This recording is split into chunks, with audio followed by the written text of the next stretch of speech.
So let me bring you back to many, many years ago when I was a little girl. I've always wanted to be married by 28 years old. And then I wanted to have my child before 30 years old. And growing up, I've wanted to become a medical doctor. But my mother told me that if I became a medical doctor, I would have to get married to my job in a hospital, and I wouldn't even have the time for my family and kids. So I thought, why not a different type of doctor? I knew that I wanted to achieve my highest education, but I didn't think further about what having an education, and especially a PhD, would do. And then at that time, I was even willing to give up my job or a career for a then non-existent husband. I was willing to be a domestic goddess, to follow my husband wherever he goes. And that idea I simply got from the mothers of my friends.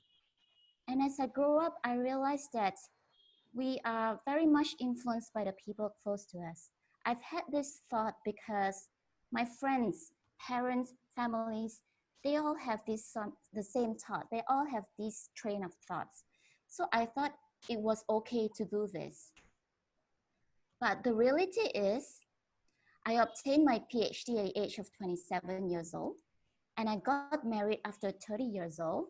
I had my first child 2 years later, and another 2 years later, I had another son. And suddenly I found myself having to juggle between career, housework, and 2 very young kids. And very often having to wake up at night to feed the baby or to tame them because they cry for attention. And when I go to work, I'm often very tired. But we are still expected to deliver all the same. Please, audiences, mute your mic. ऐसा थोड़ी ना होता है कि आप पूरी university से लेते फिरो, मतलब कितना अजीब सा है, बेचारे क्या सोच रहे होंगे.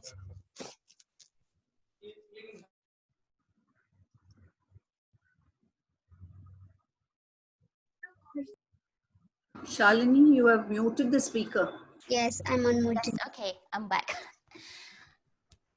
So there'll be 2 parts to my talk.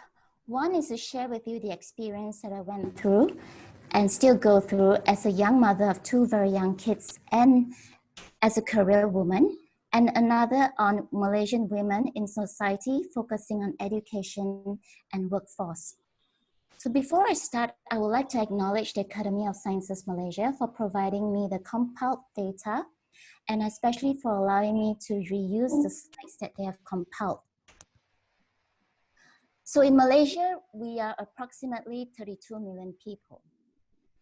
And in the traditional society, women are encouraged to be homemakers, even especially after being married and having possessed a university degree. I have a friend, and I'm going to give you a real life example.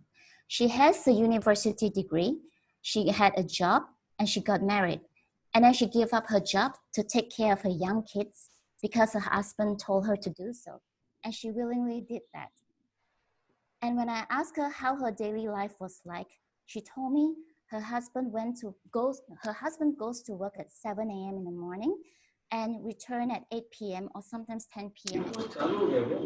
Sometimes going out with friends for drinks and then comes home. So I asked her, so how much time does he spend with the kids? She said, he just comes home at night, sometimes play with them, and then that's it. He has no role to play in nappy changing whatsoever. So I asked her, are you expected to stay at home with the kids by yourself? She said, no, she actually spent most of the time together with the parents.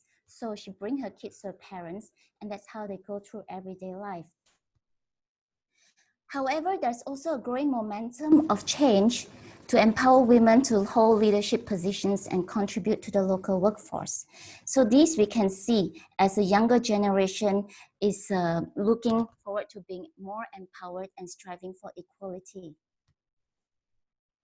Chern, Professor Chern, your voice, goes low and then suddenly it goes loud. Can you and now, is it okay? It's Yeah, I think good. it's the mic. Yes. Yeah, okay, great. Sorry about that. So, as I've mentioned previously, in Malaysia, we are about 32 million people, and the gender ratio is at 107 males per 100 females. In terms of political empowerment, I think women can do a lot better. In 2016, that is, only 22% of the women have a place in the Senate, with 11% in the House of Representatives.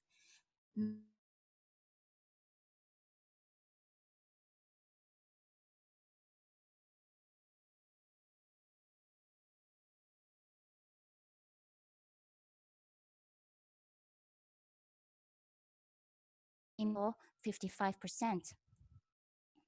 When we look at the literacy rate in Malaysia, it is great to know that from 2013 to 2016, there is a growing trend of literacy rate in the two genders observed here.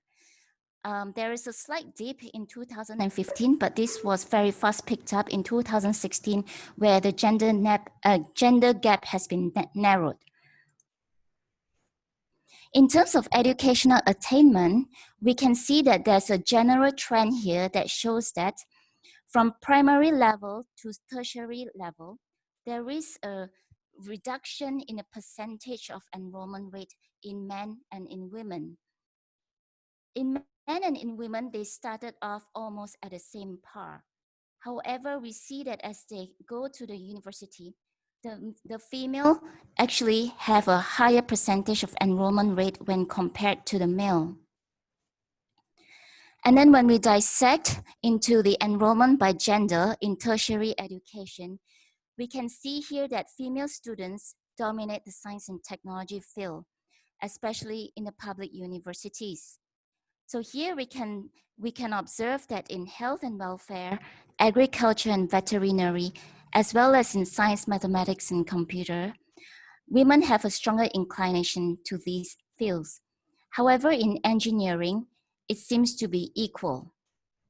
But when we look at the private universities where students have to fork out their own money, a large sum of money, to pursue the course that they like, we can see the very striking two groups here. Firstly, female students in private universities, they do not dominate science and technology. They seem to have equal strengths, with the women being more inclined towards health and welfare, agriculture and veterinary, and the male students prefer engineering, science, mathematics, and computer. It is also very assuring to know that from 2008 to 2015, we are also closing in on the gender gap. So by 2018, we have approximately 48% female researchers in Malaysia, and that is close to almost being equal with the male counterparts. However, when we look at job market and employment, 66% of new graduate registrants are female, while 34% are male. And from a survey done by the Ministry of Higher Education in 2018, 23% of the women are found to be temporary workers or probably having contract jobs in the public universities when compared to only 14% men. And what is alarming is that the unemployment rate among female postgraduate is higher. And I have got first-hand experience with postgraduate students who are females. They would come to me or other lecturers showing a lot of enthusiasm to pursue the postgraduate studies. But somehow, in the middle of all that, they got married and they just disappeared from the face of research. And they just totally dropped out. Reason given is that they got married and the husband wants them to stop working so that they can have kids and take care of the kids. And another startling discovery from the survey was that men were actually paid 2,000 ringgit to 5,000 ringgit in the job that they have, where the salary scale is 2,000 ringgit to 5,000 ringgit. They are actually higher in percentage when compared to women who earn salary of 2,000 ringgit and below.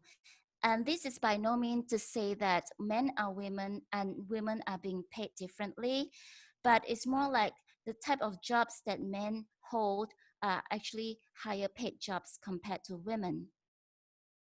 A survey done by the Taunton Grant in 2019 showed that 16% of the respondents cited lack of access to developmental work opportunities and carrying responsibilities outside work, while 14% of the respondents said that finding the time to take care of the family and also to juggle between a job responsibility is really very challenging. And especially this is tough if you are aiming at the route to executive roles. So it becomes very clear that there are indeed two big issues that women face. First, you have the work-life balance. Second, you have the hiring bias. What may possibly run through a hiring manager's mind when interviewing a woman of childbearing age versus a man? First, you know that she'll be out for a few months. How long exactly? 2 months? 3 months? 6 months? 1 year? 2 years? You know that she needs to be replaced. Is this temporary? Or is this a decision that you will make that needs to be long term? Because if she takes 2 years off, you would have a lot of things that is undone and you need to retrain talent. Do you actually have the resources to do that? And when it comes to urgent matters for submission, urgent submission, that is, sorry, you just need to wait. You need to wait for her to find the time. Her hands are tied with the kids and with the family. You need to wait for her to find the time, maybe the next working day. How about late hours? Forget it. After 5 p.m., probably she would need to leave to pick up her kids, to go home, cook, spend time with the kids. How about travel for work? Yay or nay? If yes, she would have to bring the kids, the nappies. If no, well, not everyone has the privilege to have nannies or to have help to take care of the kids. So who would you actually choose? Is this an unconscious bias or a conscious decision? I'm sure many of us have made such unconscious decision. How about postdocs who are hired based on funding availability? In Malaysia, we have very limited funding, and when postdocs are funded, they are usually funded to make sure that they work and they produce papers to meet the KPIs. So what happens if you know that that girl is really, really good? So by merits, she really qualifies.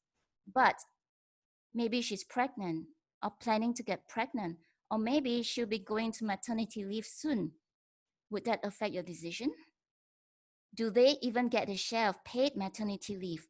How long? 1 month? 2 months? 3 months? Can you afford that? Or even 2 weeks? So these are the things that we have to think about. And indeed, it's really difficult for us as women. So from my own experience as a young mother and a career woman, I often found myself to be guilt-stricken. I felt guilty because I find myself being inefficient. I was not able to deliver 100% for everything that's on my plate. I often felt overwhelmed. When you have your first kid, you are still able to juggle, but when your second or third or fourth come, it becomes almost impossible, and you definitely need help. Science is fast evolving, so are opportunities in life. Maternity leave and childcare are very taxing. There's often this fear of losing out due to the inability to juggle. You know, for example, you have a grant call coming up, and that is in 3 to 4 months. What if you are due to deliver then? You have to plan everything in advance. Or can you actually tell yourself, I'm just going to let go. I'm not going to apply for the grant this year, maybe next year. But you know that funding is scarce. Maybe next year there will not be any more fundings. You still need to try to make use of every opportunities that come your way. By hook or by crook, you have to find time to write that grant to the best of your abilities, right? And the next thing is on working from home and meetings via teleconferencing. I have to say that I have to thank COVID-19. that this is now an option that many are willing to consider. Before this, it was really tough. I found myself missing out on meetings and even sometimes having to apply for leave just so that I could work from home. And the ability to attend online conferences, again, thanks to COVID-19. You know, for us as young researchers, it's very important for us to attend conferences so that we still stay updated with the latest literature. We meet new people, we make new collaborations, we make new network. But what if you are a woman who has just given birth? You know, you have to spend time with your kid. You have no one to take care of your kid. You have to either choose to totally forgo the conference or bring your child with you. And that I've done before. I brought my child with me, 3 months postpartum. And it's your luck whom you met. Because I was at a conference and I had to tell the organizer, please allow me to attend a conference. I would sit right behind so that when the baby starts crying, I would be the first to quickly run out with the baby so that she will not disrupt the conference. And I've also been to conference where the organizer said, no, I'm sorry, you're not able to do that.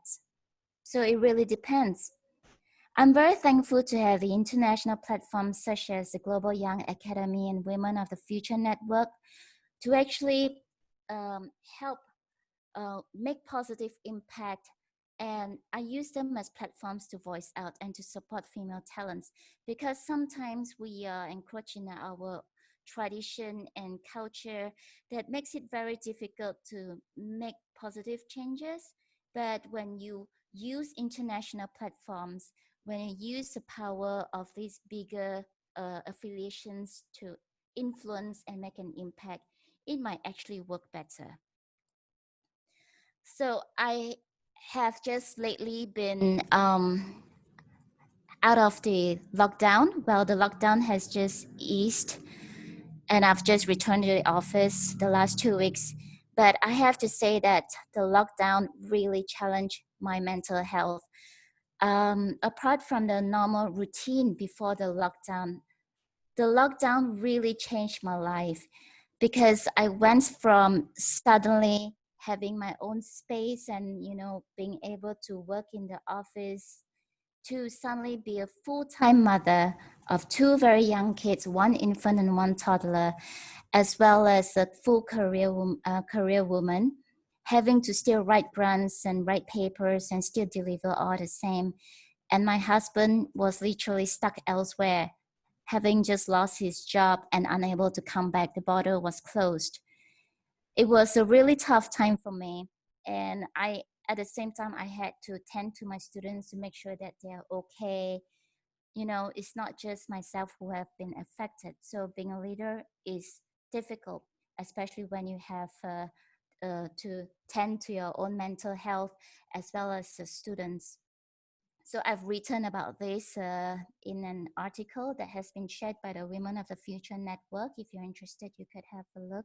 I hope that it would help some of you, because I never thought that I would actually end up having a long episode of anxiety attack. So my next story would be on fitting in or not. So in the early days of my early career, I was like this penguin with fur and a face of a cat. I was told very often that I didn't fit in. And being the headstrong person that I am, I chose not to fit in. Because fitting in makes you an expert at doing what other people want. You would have to end up living the dreams that other people create and carved out for you, and not your own. So just a little introduction. I obtained my bachelor in science with a first class honors in biotechnology from a local university in Malaysia. And then I went on to do a direct PhD in Oxford. But there's a funny story to this. I have told you previously that I've wanted to get married by 28, right? So to go to Oxford was the last thing in my mind.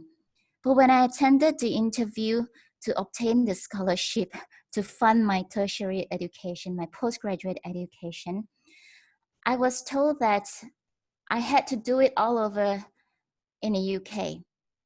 And I negotiated to do it locally so that I could be done with it fast. When I received my offer letter, I saw that the condition was that I had to find a university in the UK that is in the top 200 ranking to pursue my PhD. So I had no choice. What I did was I looked up the Times university ranking and I picked the number 200.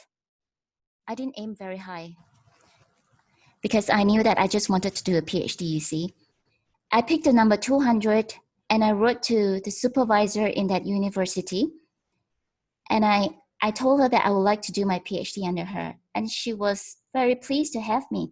But she told me, she said, you know, judging from your CV, haven't you considered doing a PhD in Oxford or Cambridge?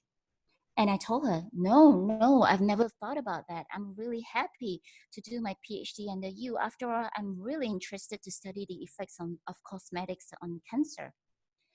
But the thought, you know, when she told me that, it just kept haunting me in my sleep for 2 weeks. And finally, I decided to write some of the supervisors in Oxford and Cambridge. And I received a reply from 2 in Oxford saying that they would be interested to take me. So with that, I actually approached the head of the scholarship committee and said, look, now I have a potential offer from Oxford. Would you like me to go? What a question, right? And she said, yes, please go. But at that time, I felt that I didn't have a master. I didn't have enough experience.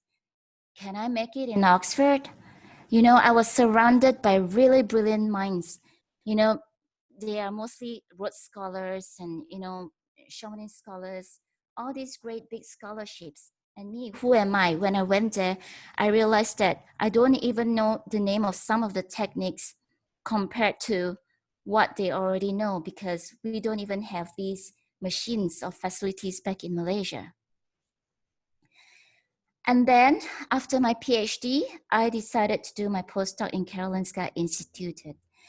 I am very glad that I made this decision in the end because I had really good mentors and supervisors in the UK, in Oxford, UK, as well as in Karolinska Institute. They taught me how it is like to be a good scientist and to be good leaders.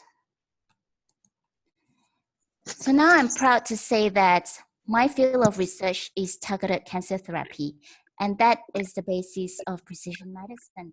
So basically, precision medicine involves molecular profiling of patients that have cancer, and this profiling is based on prognostic markers and markers that are predictive of drug sensitivity or resistance, and of course, markers that are predictive of adverse effects.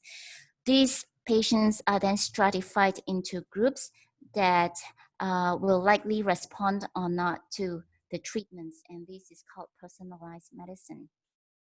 So I work on a molecule known as sirtuin. It is an enzyme that is highly expressed in colon cancer, but expressed very minimally in the normal colon cells. Therefore, it works by inhibiting sirtuin specifically to inhibit tumor growth. So we design drugs and agents to do this. I must say that when I say molecular targeted therapy and when I first started in Malaysia, it was really tough because people were still very much into traditional medicine. They were still very much believing that plants are safe and non-toxic compared to compounds or drugs, you know, that are most likely toxic. Plant extracts, antioxidants, and so on. I have to wrestle with that sort of mentality, and to be a very young researcher at that time was tough. I did not have a lot of positive support, and therefore I valued all the people in my life who believed in my work, especially like-minded people. I worked a lot with collaborators overseas because in the West, this is not something that is foreign. In Singapore, this is not something that is foreign. Right. I was ridiculed a lot as a young scientist because number one, I was young. So maybe that means I was not as intellectual compared to professors. So I was told that, whatever I do would open up doors for more questions rather than closing doors. But in my life as a scientist, I've never closed any doors and answer questions. I've always opened doors for more questions because molecular targeted therapy is just very difficult to understand. You have all the tumor crosstalks, and sometimes you have molecules that are being regulated differently, but they belong to the same pathway. And this is not understood by many of the scientists here. And then I also faced grant rejections, and I knew that it was not because I didn't write well. I knew that it was more to the mismatch expertise, because judging from the comments that I received, it was clear to me that not many people understood what I worked on. And when I submitted my rejected grants to international fellowships and small funders, they got accepted. And that is how I started to proceed with my research by doing lab attachments in international labs and getting data to apply for seed funding back in Malaysia as track records. We also have issues with facilities and funding. So I used to get free samples from companies in return for data to support their products. So it's a win-win situation for both. And finally, I think this happens to many of us, I'm sure. Being a young researcher, so often I had to deal with being treated very differently because of seniority, or just because I don't have the professor title or associate professor title in front of my name. You be differently because they don't know who you are, but until they know who you are, they kind of change the way they talk to you. And that is actually a very sad reality. And of course, more rejections. So I have these posters stuck on the wall of my office.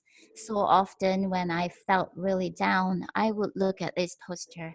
And it says, a strong woman knows she has strength enough for the journey, but a woman of strength knows it is in the journey where she will become strong. So fake it until you make it. Here I would like to share with you a very useful advice from my mentor back in Oxford. He told me that the first 5 years of your life post-PhD is really important in determining your career path, and I cannot agree more. This is the time when you can apply for grants for early career researchers, or young investigator awards to furnish your CV, or rising star awards, or whatever they call that. There's so many types of awards that support young researchers.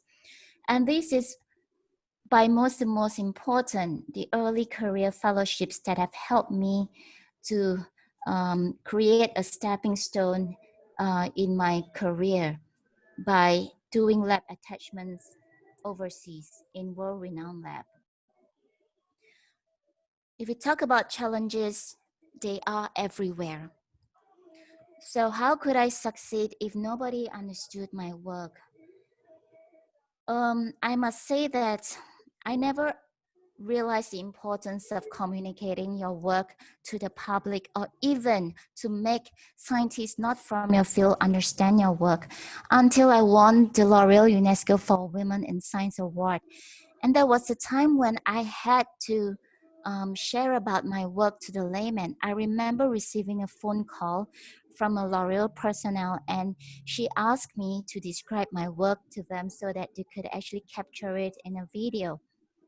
And after 5 minutes on the phone with her, and I was done describing my work as I thought was quite good, I could understand it. She told me, sorry, Chern, I just didn't understand what you said. And that time, I realized how important it is to actually communicate your work and narrow that knowledge gap between scientists and laymen. So I started working on layman articles, doing science communication, holding workshops, educating people, scientists and non-scientists alike. And I found that that really works. I also worked with like-minded scientists from world-renowned institutions, because if nobody really understood my work here, I'm just doomed, right? I cannot move. I need to work with people who understand me and my work. And how about facilities and funding issues? I'm sure many of us face these issues. How do we overcome this? As mentioned before, the early career fellowships really help. So consider applying for this in the first 5 years of a career. Without them, I probably won't be where I am today. How to cope with unfavorable treatments. I have to say that you have to be strong and have faith in your abilities. You should let no one tell you that you cannot do something just because you're young. You cannot do that just because you don't look that. You cannot do this because of so and so. Good science prospers based on intellect, lab skills, and of course the will to succeed, and a bit of luck. So today, I'm very proud to, to tell everyone that I work on molecular targeted therapy without having to explain so much anymore, because now people are going towards precision medicine when it comes to cancer treatment. And at that time when I started, nobody really understood what it was. But now I'm glad that many people are starting to understand and looking at that as an option for cancer treatment. A woman is like a tea bag. You can't tell how strong she is until you put her in hot water. To be honest, I wouldn't know the potentials that I had until I went through all the challenges. Sometimes you just have to get knocked down lower than you've ever been to stand up taller than you ever were before. I think if things had been smooth sailing for me, if I had been in my comfort zone, I probably would not have achieved this much as well. And I'm proud to say that there are several awards and honors and accolades that I have won, and I would like to use these as platforms to voice out on behalf of young scientists who have not been able to do so. And I'm really happy to also be one of the 9 Southeast Asia women of the future who has reshaped the fields. I was privileged to be selected to attend the Lindau Nobel Laureate meeting in Germany back in 2015. So we basically spent a week with the Nobel laureates, and before I go further, I really encourage you to try to apply for this. You can do this through your local young academies, and you need to be selected also by the Lindau Nobel Laureate meeting committee. So it was a 1-week summer spent with the Nobel laureates. And you would see that the laureates are actually the most humble people in the world, despite having attained the highest achievements in their lives. I personally mingled with Professor Avram Peshko, who sat just right beside me at dinner. He won the Nobel Prize in Chemistry in 2004 for the discovery of ubiquitin-mediated protein degradation. And he shared with us the lessons from his life in science. And I would like to share this with you because I found them to be really inspirational and helpful in helping me to gain perspectives and renewed perspectives. So he said that it is very important to have good mentors. You cannot learn to do good science just from reading the literature. And this is very true. If you have the chance, find yourself a good mentor. I have learned a lot from my mentor back in Oxford, and that has stuck with me until today. Find an important subject that is not yet interesting to others. Otherwise, the big guys will get there before you do. It is important not to go with the mainstream.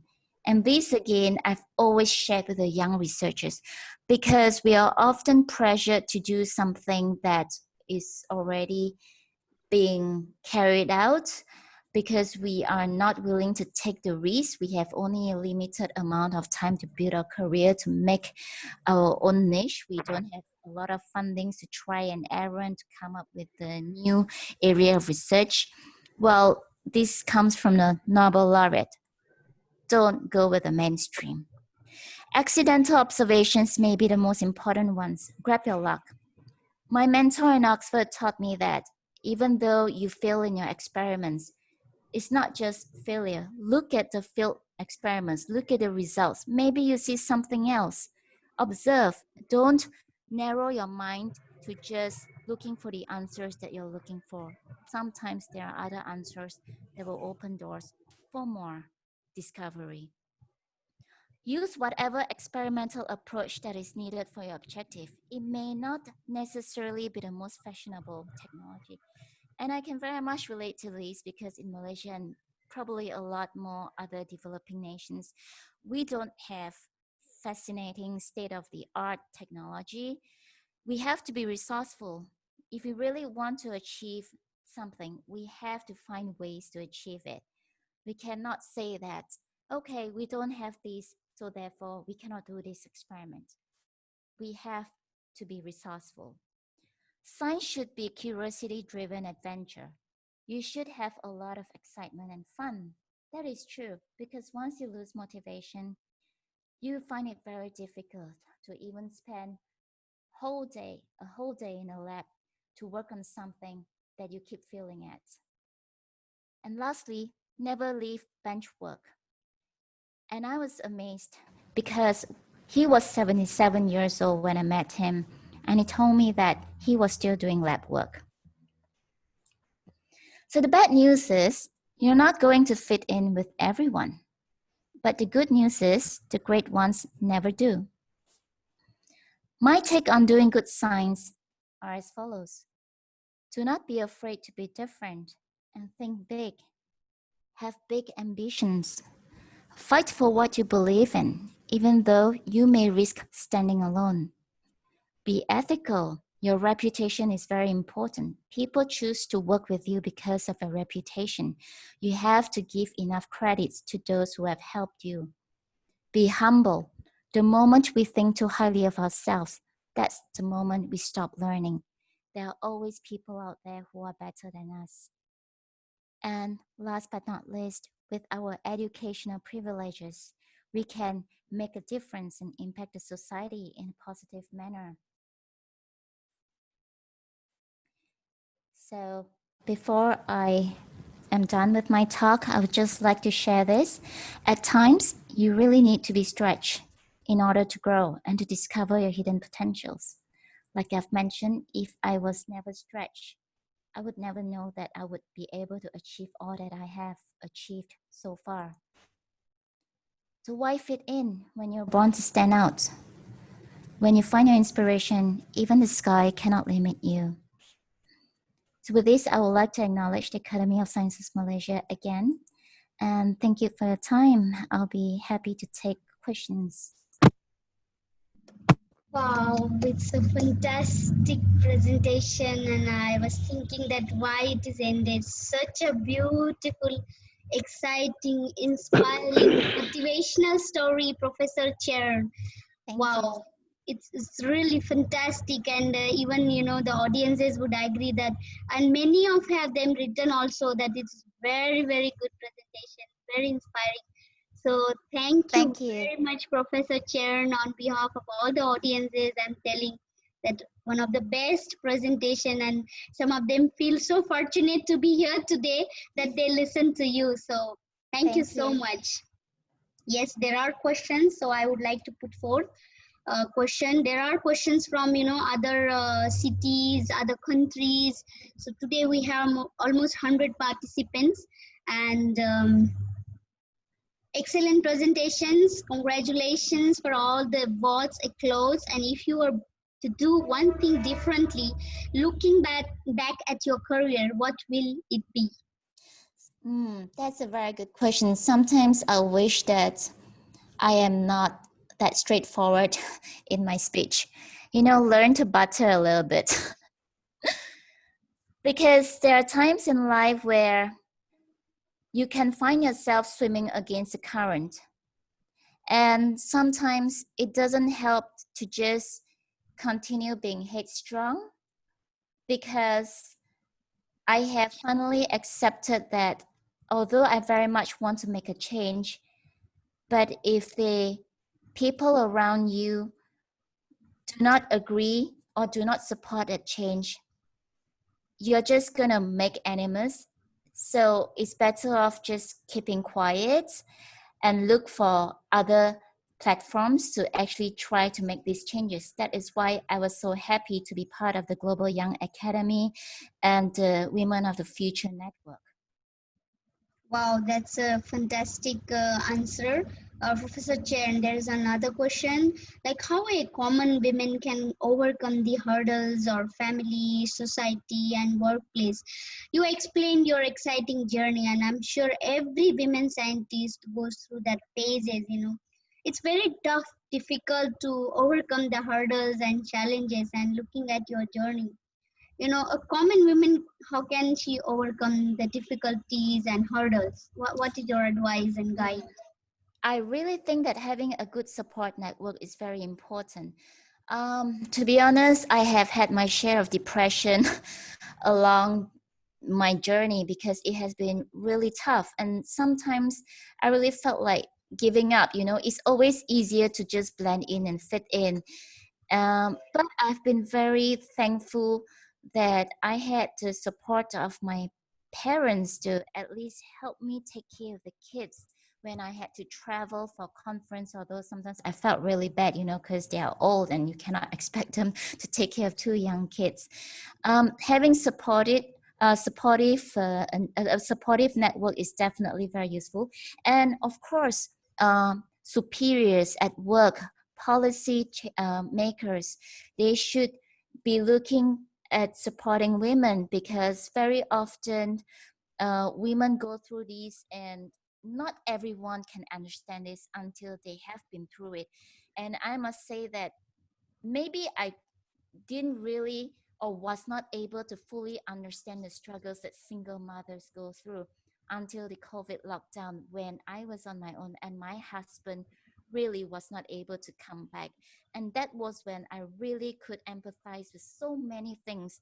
I could empathize with my student, I could empathize with me, myself, with the people around me, with the mental health, why some people got so depressed that they wanted to end their lives, why some people had anxiety attacks, many things. So a lot of things in life, many people would not be able to understand until they've been through it.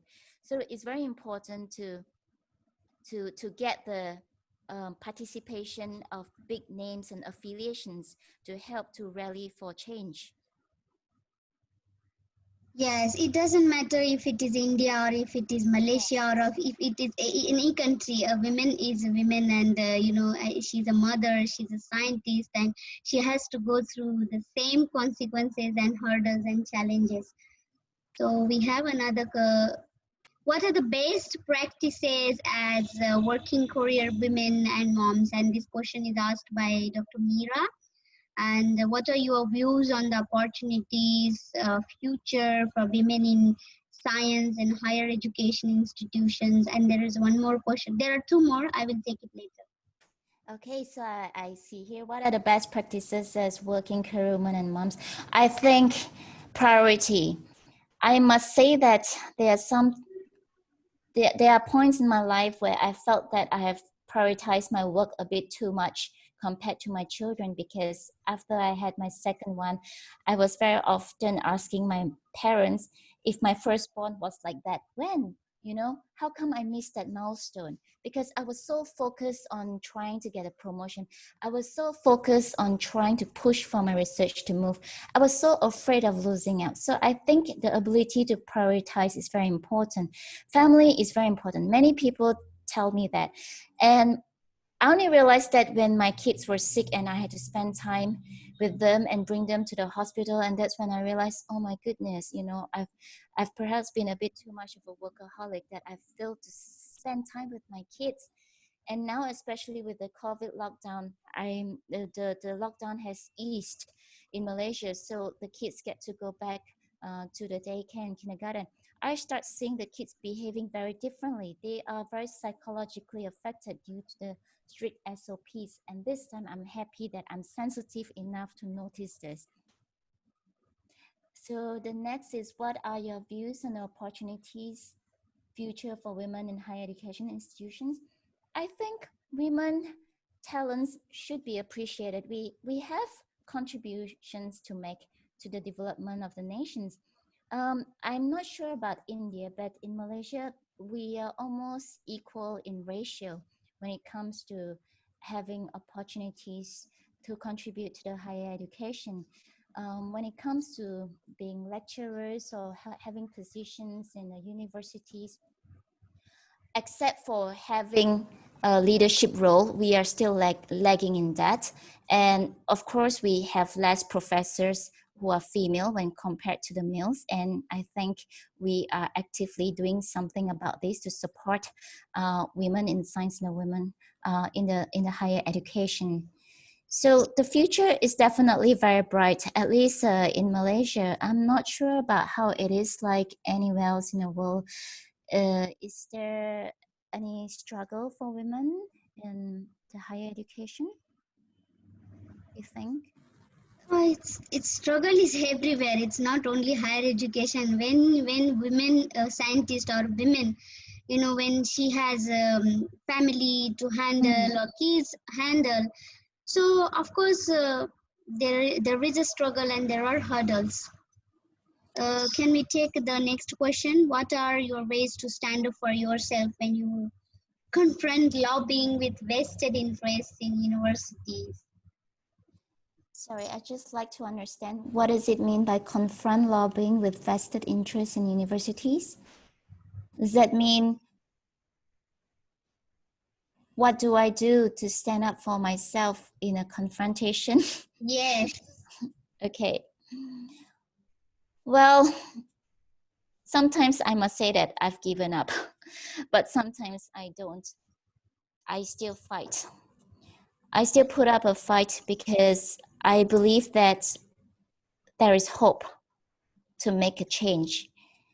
And like I've mentioned before, being a young researcher who started off as a nobody, you would just have to swallow at first and feel depressed.